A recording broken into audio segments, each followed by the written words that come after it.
मेरे प्यारे विद्यार्थियों, जैसा कि आज हमारा नया टॉपिक है पास्ट परफेक्ट कंटिन्यूअस टेंस, जिसकी हिंदी है पूर्ण निरंतर भूतकाल।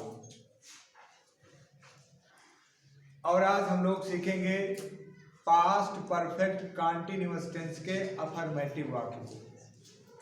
तो सबसे पहले हमें क्या जानना है कि किस प्रकार हम पहचानेंगे कि ये वाक्य हमारा पास्ट परफेक्ट कंटिन्यूअस टेंस का है। तो सबसे पहले पहचान जानना बहुत जरूरी है।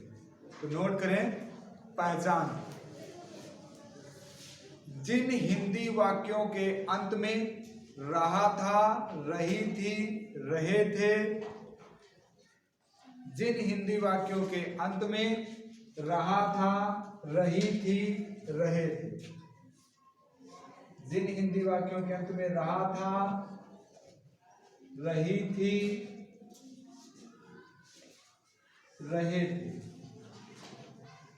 थे तथा हुआ था, हुई थी, हुए थे। आदि शब्द हो तथा कार्य के जारी रहने का समय दिया हो, कार्य के जारी रहने का समय दिया हो, तो वह वाक्य पास्ट परफेक्ट कंटिन्यूअस टेंस के होते हैं। एक बार फिर से पहचान रिपीट, जिन हिंदी वाक्यों के अंत में रहा था, रही थी, रहे थे तथा हुआ था, हुई थी, हुए थे, आदि शब्द हो तथा कार्य के जारी रहने का समय दिया हो, तो वह वाक्य पास्ट परफेक्ट कंटिन्यूअस टेंस के होते हैं। अब हमें जानना है बेटा इस टेंस की सहायक क्रिया और क्रिया। तो इस टेंस की सहायक क्रिया यानी पास्ट परफेक्ट की सहायक क्रिया, पास्ट परफेक्ट कंटिन्यूअस टेंस की सहायक क्रिया कोई पूछे तो बता देना इकलौती सहायक क्रिया है अकेली, हैड बीन। क्या है? Had been. अगर कोई पूछे कि मुख्य क्रिया की किस फॉर्म का यूज होता है तो एमबी की फर्स्ट फॉर्म में आईएनजी का यूज होता है, बता देना।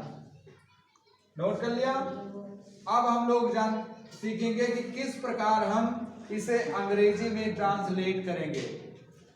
तो बेटा अफर्मेटिव वाक्य में जैसा कि आप सभी लोग जानते हैं, सबसे पहले हमें सब्जेक्ट यानी कर्ता लिखना होता है। अब बेटा सहायक क्रिया एक है तो सभी के साथ हैड बीन का यूज किया जाएगा।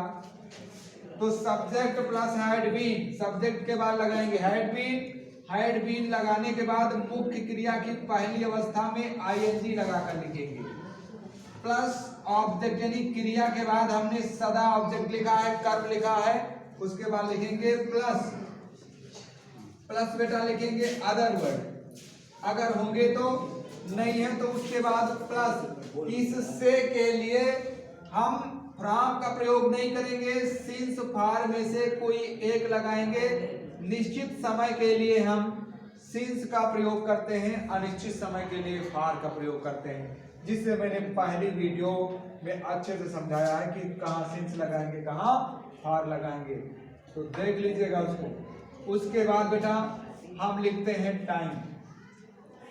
पॉइंट ऑफ टाइम के लिए हम क्या लगाते हैं? सिंस, और पीरियड ऑफ टाइम के लिए फार, यानी निश्चित समय के लिए सिंस, अनिश्चित समय के लिए फार। जैसे सुबह, शाम, दोपहर, बजे, सन, ये सब क्या है बेटा? ये निश्चित समय। आज, कल, परसों, ये सब निश्चित समय। जैसे 2 घंटे, 4 घंटे, 2 दिन, 4 दिन, 1 वर्ष, 2 वर्ष, ये सब अनिश्चित समय। अब जरा देखिए इसको एग्जाम्पल के माध्यम से हम और अच्छे से देखते हैं। जैसे पहला वाक्य लिखा है, मैं उसे 2 घंटे से अंग्रेजी पढ़ा रहा था।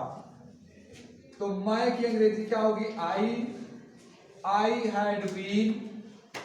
टीच माने होता है पढ़ाना या सिखाना, तो हो जाएगा teaching him. I had been teaching him माने उसे। बेटा कर्म 2 है, इसमें उसे भी कर्म है और अंग्रेजी भी कर्म है। तो जहां ये बोला जाता है बेटा इनडायरेक्ट ऑब्जेक्ट और इसको बोलते हैं डायरेक्ट ऑब्जेक्ट। तो जहां इनडायरेक्ट और डायरेक्ट होते हैं तो सबसे पहले हम क्रिया के बाद इनडायरेक्ट ऑब्जेक्ट ही लिखते हैं। उसके बाद I had been teaching him English, English. उसके बाद क्या लिखेंगे? अब कुछ रह गया है? कुछ नहीं। अब इसमें 2 घंटे दिया गया है, अनिश्चित टाइम है, तो यहाँ क्या लगाएंगे? फॉर टू, और घंटे की अंग्रेजी क्या होती है? Hours, HOURS, hours. इसको बेटा आवर्स बोलते हैं, बहुत लोग हावर्स भी बोलते हैं, लेकिन शुद्ध उच्चारण इसका आवर्स है। ठीक। वह सुबह से मेरी प्रतीक्षा कर रही थी, तो यहाँ वह के लिए क्या लगाएंगे? सी, क्योंकि स्त्रीलिंग है। सी हैड बीन, वेट माने होता है प्रतीक्षा करना, तो यहाँ हो जाएगा वेटिंग, और वेटिंग के साथ फॉर का प्रयोग किया जाता है। वेटिंग फॉर मी, मी माने मेरी, वेटिंग फॉर मी। कब से? सुबह से, निश्चित टाइम है, तो क्या लगाओगे? Since morning, since morning. She had been waiting for me since morning. अब जरा देखिए, रामू 10 दिन से पत्र लिख रहा था। कौन सा पत्र था जो 10 दिन से लिख रहा था? हो सकता है कोई बड़ा लंबा चौड़ा लेटर। क्या लिखेंगे? रामू एक वचन है, चाहे एक वचन हो, बहुवचन हो, कोई भी हो, सबके साथ सक्रिय हैड का प्रयोग करना है, क्योंकि इकलौती सहायक है। तो समझ रहे हो ना तुम लोग? हंस रहे हो। Ramu had been writing, Ramu had been writing a letter.